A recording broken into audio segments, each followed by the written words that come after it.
Olá pessoal, estou aqui com o Thiago Aze, Big Rider e filmmaker. Como é que tá? Tudo bem, Thiago? Fala, Alex. Então, vamos fazer essa entrevista aqui para Brasil Kite e Wing. Que você contasse um pouco sobre a sua história, onde você nasceu e como foi sua formação. Legal. Então, sou manezinho aqui da ilha. Nasci aqui, sou de 96, tô com 28 anos. E desde moleque vivi na água, assim. Eu até comecei no kite, porque meu pai era windsurfista, então logo moleque assim ele me botou no kite, que o kite estava meio começando assim, então ele nem me botou no windsurf, foi direto no kite. No começo eu nem olhei e falei, caralho, será? Não me chamou muita atenção, aí quando eu comecei a fazer eu me amarrei. E aí depois que eu comecei a surfar até, então foi até um pouco ao contrário assim, do que muita gente faz. Então o meu rolê nos esportes começou muito pelo meu pai, assim, né? Legal. A maioria do pessoal aqui em Floripa tem essa parte, né? Que o pai já faz o wind, aí começa a entrar na vela com barco e aí começa a escalar todo o lance. Total. O meu pai até é do Rio Grande do Sul, mas ele veio pra cá por causa do windsurf, assim, aí o trabalho dele permitia na época e ele veio pra poder estar mais próximo da lagoa ali, eles velejavam a turma toda ali. Legal. E como foi sua transição de praticar kitesurf para também se transformar num filmmaker?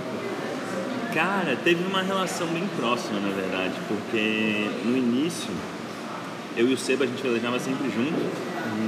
E aí até que eu comprei uma câmerazinha assim, a gente começou a revezar. Então eu filmava ele, depois ele saía, ele me filmava e a gente ficava nessa. Enfim, época de colégio, então o cara não tinha muita responsabilidade, muita coisa pra fazer, era só isso. E aí acabou que eu fui curtindo mais e mais, eu aqui editava os vídeos, aí fiz um primeiro vídeo dele aqui, outro ali, até que a gente fez um primeiro vídeo pra do Otone, mandou pra ele, saiu no canal do YouTube deles, eu comecei a ver, cara, de repente isso pode ser um trabalho, né? E aí logo na sequência começou o canal Off, foi assim, logo que ele iniciou, foi um boom assim, de todo mundo que era do esporte se amarrava em assistir. E aí amigo em comum, eu tinha alguns amigos em comum que tinham uma produtora aqui. E aí, enfim, pedi contato para esse brother do Diogo, na época, que era... Do Diogo Guerreiro. Aí mandei mensagem para ele, falei, puta, acho muito irado o que vocês fazem lá pro Off, queria conhecer mais, saber como é que funciona. E aí, enfim, o Diogo me chamou lá pra produtora dele, foi mega receptivo, comecei a passar uns dias lá com ele, fiz uma produção ou outra, fiquei assistindo, carregava umas coisas para um lado e pro outro, meio de voluntário. E aí comecei a curtir muito, assim, logo eles já começaram a me botar pra filmar umas coisas. Que irado. Foi muito irado, então esse meu início, putz, eu sou muito grato a eles. E aí fiquei alguns anos trabalhando na produtora deles, fiz vários trabalhos com eles. Na ilha de edição e também na captação. Comecei editando, aí logo já me botaram pra captar algumas coisas. Aí logo já fiz uma viagem com o Pato pro Chile. E eu falei, caraca, olha só, tô fazendo uma viagem internacional pra filmar, acho que é isso que eu quero fazer mesmo. e aí não parei mais. Tava fazendo, daí comecei a faculdade de administração ali, porque tinha que escolher alguma coisa. Logo antes, né, tinha começado a faculdade, já conheci eles. Aí depois comecei a trampar tanto com eles, viajar tanto, que eu tranquei a faculdade. E acabei que nunca terminei. Enfim, depois fui estudar cinema e tal, mas o começo foi um pouco por aí. Mas você estudou cinema? Como é a tua formação de cinema? Eu não fiz faculdade em si, mas eu fiz um curso nos Estados Unidos de direção de fotografia. Opa, irado. Aonde? Eu fiz em Maine, que é na costa leste, assim, pra cima de Nova York. E fiz vários cursos em São Paulo já também, de direção de fotografia, que somaram muito. E o resto eu aprendo muito na prática mesmo, e com galera com mais experiência. Sim. Quando a gente está nessa parte de edição e de captação, você vai meio que fuçando equipamento, vai começando a descobrir situações que você vai colocando no seu portfólio de atuação, né? Total. É aquela coisa que cada um tem o seu jeito, que é a técnica normal, mas você descobre o teu caminho, né? Total. E cria o teu estilo, né? Não, e se jogando, né? Eu aprendi muito estudando, mas muita coisa aprendi na prática mesmo, né? Testando, vendo. Depois que eu fui estudar, eu até entendi por que eu fazia algumas coisas que eu fazia, né? Retomando pela teoria, assim. Então foi bem interessante esse processo quase que inverso. Legal, isso é muito bom. Sim. E qual foi o seu trabalho mais marcante como filmmaker? Cara, além desses lados do esporte, eu me conecto muito com esse lado social e ambiental também. E alguns dos trabalhos que mais me marcaram foi nesse universo, assim, de projetos, empresas com um olhar para o social e ambiental. E aí eu acho que a gente vê que tem pessoas que estão fazendo coisas pensando no coletivo de uma forma tão potente, assim, e aí tu captar aquela história, levar para mais gente, de certa forma eu sinto que eu tô ajudando a levar esse impacto mais longe. Multiplicando, né? Exato. Mas dentro do universo do kite, acho que o projeto mais especial que eu fiz foi início desse ano com o Wesley, que foi campeão mundial de Wingfoil Wave ano passado. E na hora que ele foi campeão mundial, ele já tinha conhecido ele uns anos antes, sabia da história de vida dele duríssima. Eu falei, caraca, essa história do Wesley, a gente tem que dar um jeito de contar isso, porque de onde ele veio para chegar a ser campeão mundial. E aí, enfim, a gente montou um projeto, vendemos para a Duotone, eles compraram a ideia e aí a gente foi captar em Cabo Verde no início desse ano. Procurado. E acho que por ter essa história toda assim, para mim é muito inspiradora da vida dele e onde ele conseguiu chegar. Foi o projeto mais especial aí até hoje. E Cabo Verde também é muito legal, né, para filmar por lá, né? Muito, cara, muito Altas bonito. ondas. Altas ondas, a água é linda, assim, o contraste da terra seca com a água azul é incrível. Show. E o trabalho sem ser no kite, qual foi o trabalho que você fez? Cara, um que foi muito especial pra mim foi uma websérie que eu fiz pra Positiva, que é uma marca de autocuidado e produtos de limpeza ecológicos, que a gente chama De Onde Vem. Então a gente foi em todos os fornecedores para conhecer de onde vêm os produtos deles. E eles são assim, eu acho que um benchmark aqui no Brasil e até internacionalmente de uma empresa que tem esse olhar social e ambiental. Então eles têm todo um trabalho de pesquisa, de entender os fornecedores, de entender a matéria-prima de onde vem. Enfim, é um olhar muito humano, assim, para todo esse por trás do produto, né, de onde vem, que muitas vezes a gente está muito distante, né, da origem de como tudo é produzido e que tem grandes impactos ambientais e sociais. Muitas vezes as empresas só olham ali para a planilha, para o resultado financeiro final e não olham para esse lado tem um grande impacto, né? Se a gente não considera essas variáveis sociais e ambientais, com certeza a gente vai ter grandes impactos. Exatamente. No final. Então foi essa série que a gente foi atrás de mostrar a origem de cada um desses produtos. E aí você entrou na parte de pesquisa, né? Você teve que entrevistar a pessoa ali na empresa para depois saber de onde veio, aí teve que ir para onde estava vindo e fazer um roteiro em relação daquelas informações, né? Sim. O pessoal da Positiva já tinha mapeado assim, quais fornecedores que a gente ia filmar para captar e ilustrar de onde vem, mas com certeza a gente fez reuniões na pré-produção com as pessoas que a gente iria entrevistar para já entender, né, como que se eles são pessoas soltas na frente da câmera ou se ia ser um pouco mais desafiador. E aí, dentre as possíveis pessoas que a gente poderia entrevistar, né, em cada empresa, em cada fábrica, a gente faz entrevistas ali dentro da pré-produção para entender e até escolher quem vai ser a pessoa mais adequada para a gente entrevistar. E aí, enfim, o trabalho mais de direção lá na hora, assim, mas é muito documental, na verdade. Então, não é muito roteirizado, né? A gente roteiriza um mínimo, assim, mas é muito documental lá na hora mesmo. E você trabalhou sozinho ou tem uma equipe? Tinha uma pessoa junto comigo, assim, um pouco de roteiro e direção. Aí tinha uma pessoa da Positiva mesmo, acompanhando tudo e fazendo a produção. Alguns trabalhos a gente tinha um fotógrafo e alguns eu conseguia ter um assistente comigo, assistente de câmera para dar uma força. Mas é bastante one man band, assim, a parte de filmagem é bem guerrilha. Sim. Que é legal, né, cara? Você desbravando as coisas e se virando nos 30, né? Que é importante. É muita realidade. Que legal. E você esteve presente no Campeonato Mundial GK e GWA em Ibiraquera, né, na Copa Kite.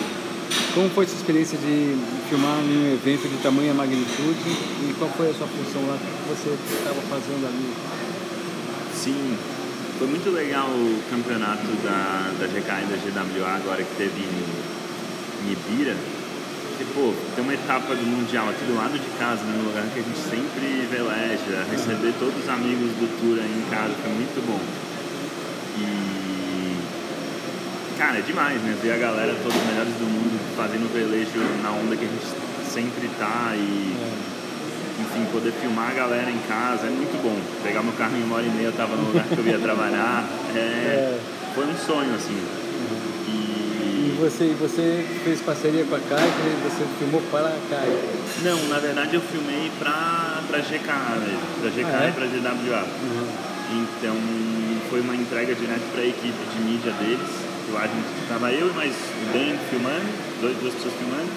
Aí tinha 2 editores, a menina das redes sociais e a Gemma que estava coordenando a equipe toda, assim, nos direcionando. Legal. E aí estavam os editores, enfim, davam saídas ali diariamente em vários materiais que a gente estava captando. Você captava e entregava o cartão de memória para o pessoal e eles se viravam na edição. Exatamente. É bem dinâmico esse workflow, né? Porque tá sempre filmando, já entrega, eles já baixam, editam. Então durante o dia eles exportavam 3, 4, 5 vídeos. Pô, que irado isso aí, né, cara? Sim. E é uma experiência diferente, é com um evento mundial, né? Então isso que te coloca no outro nível, né? Você tem uma estrela a mais ali na parada, né? Total. Que irado, cara. Parabéns. E existe algum projeto que você ainda sonha em realizar como filmmaker no mundo do kitesurf? Cara, sim. Tem um projeto que eu sonho em fazer, que ele tá meio em off ainda. E tem alguns outros também. Cara, eu tenho vontade de explorar outros lugares, assim, com o kite, que foram um pouco explorados. África do Sul, eu acho que o próprio Cabo Verde tem muitas ilhas que tem condições incríveis para explorar. Até aqui no Brasil também, eu acho que explorar alguns lugares do Nordeste, no swell, tentar buscar uma condição assim que é rara, de um swell grande na época de pouco vento, mas que talvez tenha um vento, e filmar nesses lugares que são mais isolados, assim, no meio do delta. Lá tem ondas assim que rola um dia ou outro no ano, assim, que de vez em quando nem é todo ano que rola, que são incríveis. Eu acho que tem potencial para fazer uma produção maneira. O pessoal já falou nas ilhas do Delta, ali tem lugares que dá aí um metrão de onda, que o pessoal falou que é bem legal. Sim, eu já passei uma vez, assim, não estava muito grande, mas estava muito clássico e vi que tem um potencial incrível, assim. E eu acredito que isso aí vai ser muito tranquilo. O que o kitesurf representa para você, além de ser um esporte? Quer dizer, é o teu lifestyle também. Sim. O kite para mim me abriu muitas portas profissionalmente também, né? Então, além desse lado de lazer, o meu lado profissional foi muito importante. É um esporte que me fez me conectar com muita gente, enfim, que profissionalmente tem muitas conexões, pessoas de grandes empresas. Então é um esporte que abre muitas portas profissionalmente. Hoje, mais de 50% dos meus trabalhos são dentro desse universo do kite, de wing, assim, de esportes de vento, né? Então, com certeza, além de ter esse lado assim, do prazer, do lazer, foi um esporte que me abriu muitas portas profissionalmente, com certeza. Legal, parabéns. É esse que é o caminho, né? Você tá envolvido no esporte, ao mesmo tempo você consegue ter o usufruto dele, né? Você, além de estar praticando, você consegue capitalizar e ter bons relacionamentos e fazer dinheiro com o movimento que o kite te permite, né? Isso é muito legal. Total. O Nordeste brasileiro é um dos grandes paraísos para o kitesurf. Quais são seus destinos favoritos por lá e por quê? Os meus destinos favoritos no Nordeste? Cara, o Delta ali pra mim, com certeza é um dos lugares que eu mais gosto. Aquela condição que tem as direitinhas ali, tem duas ondas, né? Uma ali no Caju e a outra no Arpoador, muito irado. E o P100 ali no Ceará também, quando rola, é muito clássico. Já peguei um dia lá que eu já acreditei. Então, cara, vale muito a pena fazer esse rolê lá, fazer esse veleiro. Show. Você tem alguma viagem, um velejo inesquecível que você gostaria de compartilhar? Cara, essa última viagem que eu fiz para Cabo Verde em início desse ano foi incrível, assim, que tem projeto que eu tive 100% de liberdade criativa assim, do cliente e condições incríveis para filmar, enfim, tive um tempo também para produzir da forma como eu queria. Então foi uma viagem que me marcou muito. Foi fazer esse vídeo pro Wesley? Pro Wesley, exato. Esse The West Side, que a gente chamou o filme, enfim, né? Que é tipo o lado do Wesley, né? Uma jogadinha com The West Side, mas sem o T, né? The West Side de Wesley. E, enfim, depois da produção também eu fiquei mais uns dias surfando, e lá é muito clássico pra surfar, então foi uma viagem, com certeza vou lembrar aí pra sempre. Sim, naquele pico clássico, né? Quais foram os maiores desafios que você enfrentou, tanto como velejador quanto como filmmaker? Cara, um desafio dentro desse universo do audiovisual é os altos e baixos, assim, né? Então tem momentos que tem muito trabalho, tem momentos que a gente dá uma baixa.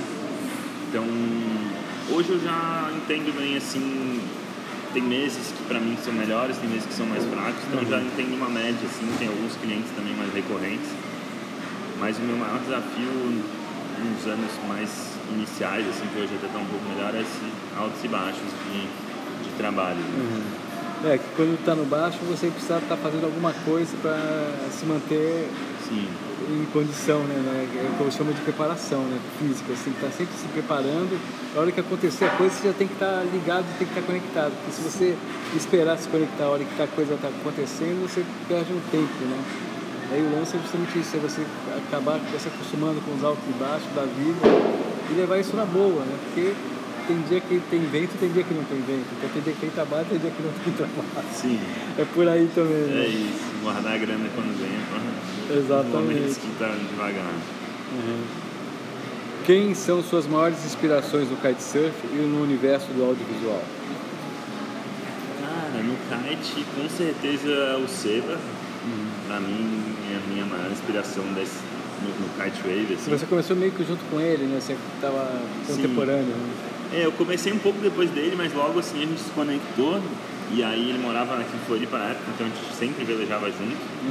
E, pô, pra mim ele tem um estilo de surf, assim, no velejo dele que é muito único. Eu acho que pra mim ele é o melhor kitesurfista do mundo, assim, tanto de estilo, enfim, de performance, power. E dentro do universo do audiovisual, cara, eu tenho várias referências. Pra dizer uma, assim, difícil. Mas um cara que eu tenho como irmão meu, assim, que eu até já falei nele, é o Diogo Guerreiro. Ainda segue sendo como tipo um irmão, meu mentor, assim, e é uma grande inspiração. Se for pra falar o nome, acho que eu diria o Diogo. Hoje ele até foi pra um lado mais de CGI, assim, ele não filma tanto e tal, mas ainda tá dentro no meio. Mas ele está trabalhando com software que está fazendo uns desenhos top, né? Computer Generated Images, né? O CGI, que eles chamam, que é essa realidade virtual, assim, né? Que eles produzem imagens computadorizadas que são muito realistas. O cara foi também para um nível de trabalho muito top. Não, ele tá morando no Canadá, trabalhando assim, no Rei Leão, com filmes gigantescos. O jogo é sinistro. Irado, o cara passa por outro nível, né? Exato. E como você equilibra a sua vida entre viagens, produção de conteúdo e o dia a dia? Cara, nesse vai e vem de viagens a trabalho, eu tento, enfim, quando eu tô viajando, se eu tenho tempo, tentar conhecer o lugar. Quando eu estou trabalhando, enfim, viver aquilo também com presença, né, intensidade dos trabalhos.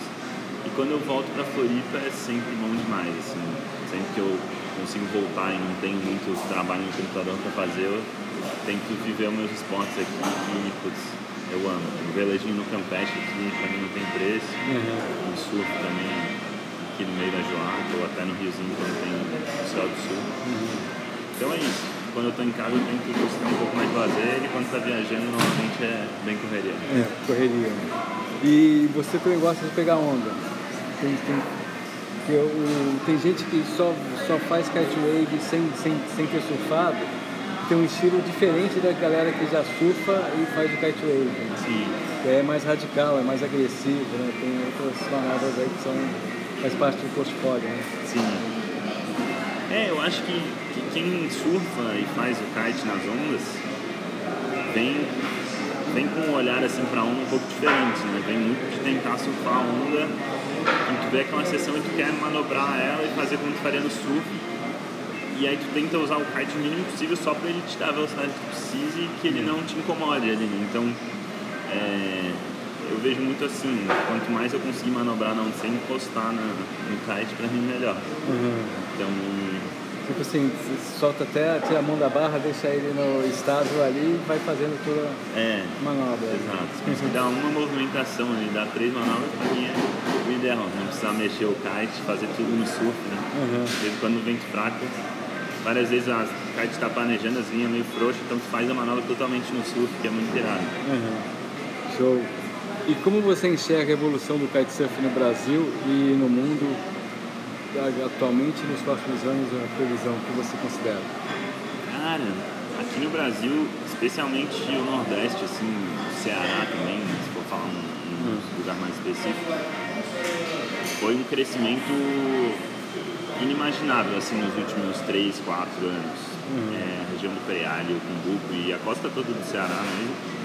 Cara, a quantidade de gente nova que começou a velejar é incrível. Eu vejo, assim, de amigos meus que do nada começaram a me perguntar, amigos que eu nem imaginava, amigos que estão indo pra lá e nem vão pra velejar e quando vê estão velejando.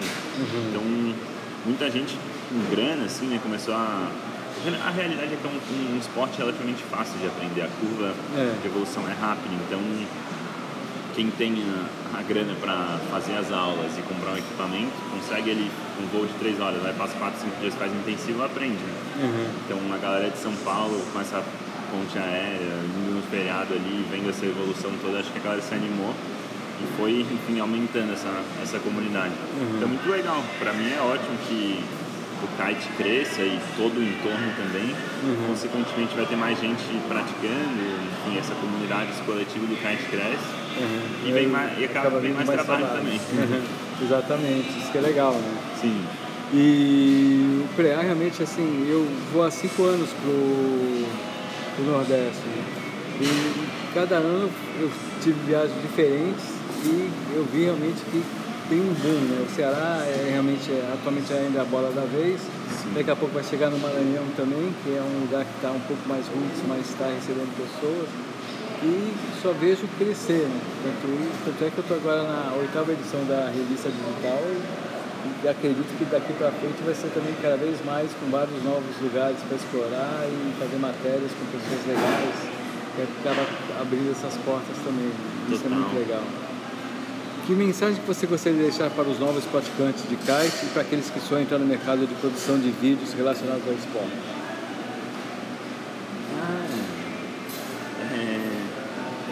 Acho que para a galera do kite vamos todo mundo velejar junto. É muito irado que é um esporte que, como a gente não está lutando por uma escassez de ondas que no surf, a gente está sempre, tem o vento, está todo mundo em pé, indo para um lado para o outro, saltando, pegando onda, fazendo o que quiser. Isso é muito maneiro, é um esporte muito coletivo, então não é um esporte, apesar de ser um esporte individual, é um esporte que tem muita interação assim, entre si. Parceria, né? Exato. Um olha para o outro. Né? Exato. Então acho que é isso, vamos todo mundo velejar junto, aproveitar esse esporte que é muito irado. E para quem tem vontade de começar, cara, a dica que eu dou é primeiro se jogar com o que tiver e vai testando, vai experimentando. Segundo, se conectar com quem tu admira, assim, sabe? Que foi o que eu fiz e pra mim foi a coisa mais rica. E eu sigo fazendo, assim, hoje eu direto mando mensagem no Instagram ou no Vimeo para uns caras que eu admiro para marcar um papo, mesmo que seja digital. Enfim, para aprender um pouquinho ali, sempre que eu posso colar numa produção grande para observar e ver também. Então, eu acho que para mim essa é um aprendizado riquíssimo, assim, que é colar em quem a gente admira e quem tem mais experiência. Legal. Uma outra coisa, você quando está velejando, você sente que você entra no que é o flow, o estado do fluxo, não sei se você já ouviu falar disso, que é o melhor estado que você tá, e assim, para existir o flow, você precisa ter um desafio, que é a condição do dia de vento, de onda, de corrente marítima, né? Principalmente aqui no Riozinho, por exemplo, corrente interfere direto no kite, né? Então você aceitando esse desafio, você começa a entrar no processo do flow, você libera 5 neurotransmissores fortíssimos no seu cérebro e quando você atinge o flow, você está no momento de superação, que você está fazendo uma coisa, está subindo um nível na sua performance. Né? Você sente isso, eu acredito que para você que é fera, eu acho que você deve sentir isso fácil, né? Você está naquele momento que você faz a manobra perfeita, você fala, puta, funcionou tudo certo, e às vezes você está fazendo e você precisa corrigir na hora, um momento ali para você continuar na onda e você corrige e continua dando certo. Você já percebeu isso aí? Sente isso? Cara, eu acho que tem alguns momentos que, assim, surfando a onda, eu sinto isso, que é ali uma presença total, que não tá passando nada, assim, na mente, né? Exatamente. É até um lugar meio instintivo, assim. Então, quando eu tô surfando uma onda, seja no surf ou no kite, acho que eu entro um pouco nesse estado, mas que eu sinto de uma forma um pouco mais prolongada, de vez em quando são em velejos de foil, assim, na verdade. Velejos de foil com algum visual ou um silêncio, assim, de vez em quando tá num corpo de foil longo, é um silêncio tão incrível, assim, que eu sinto que a imersão no meio é muito foda mesmo. Fazendo a volta à ilha aqui com o Seba, teve alguns momentos que eu, tipo... Totalmente conectado. Quando eu vi, tipo, tava na mole, com Moçambique, tipo, muito... E contravento, assim, foi muito forte fisicamente também, então... Foi o dia inteiro, né? Vocês fizeram 120 km em um dia. Exato. Foi 180. 180? 180 quilômetros. Foi 7 horas de velejo, se não me engano. Vocês saíram de manhã? A gente saiu de manhã, na brisa, assim, que tava fraquinho lá da Daniela, e chegamos no finalzinho de tarde. E pegou um momento de vento forte. Aí o vento acelerou, a gente passou embaixo da ponte, estava muito fraco ainda. Só que a gente foi com os kites pequenos, porque a gente sabia que no contravento a gente ia sofrer muito se fosse com um kite grande. Então o Seba foi com 8, eu fui com 9. E aí quando a gente começou a chegar ali perto do Ribeirão, o vento acelerou. Aí ficou muito forte. A gente cruzou lá por baixo. Mas aí foi vento nordeste? Nordeste. Tá, e aí vocês cruzaram naufragados com o vento nordeste, aí como é que vocês vieram no outro índio? Fizemos contravento daí por fora. Caramba. A ilha inteira. Aí foram tipo 6 horas de contravento. Show, foram 2 horas para descer e 6 horas para subir. Desceu rapidinho e aí a subida não acabava nunca. Aí teve horas e horas para você ficar no flow.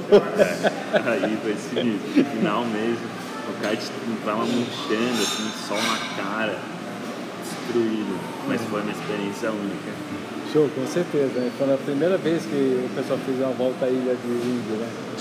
Cara, de kite foi a primeira vez. O Adriano já tinha feito de windsurf com mais alguém. Sinistro também. E de barco a vela a galera faz, né? Em 2011 eu fiz cidade pedra.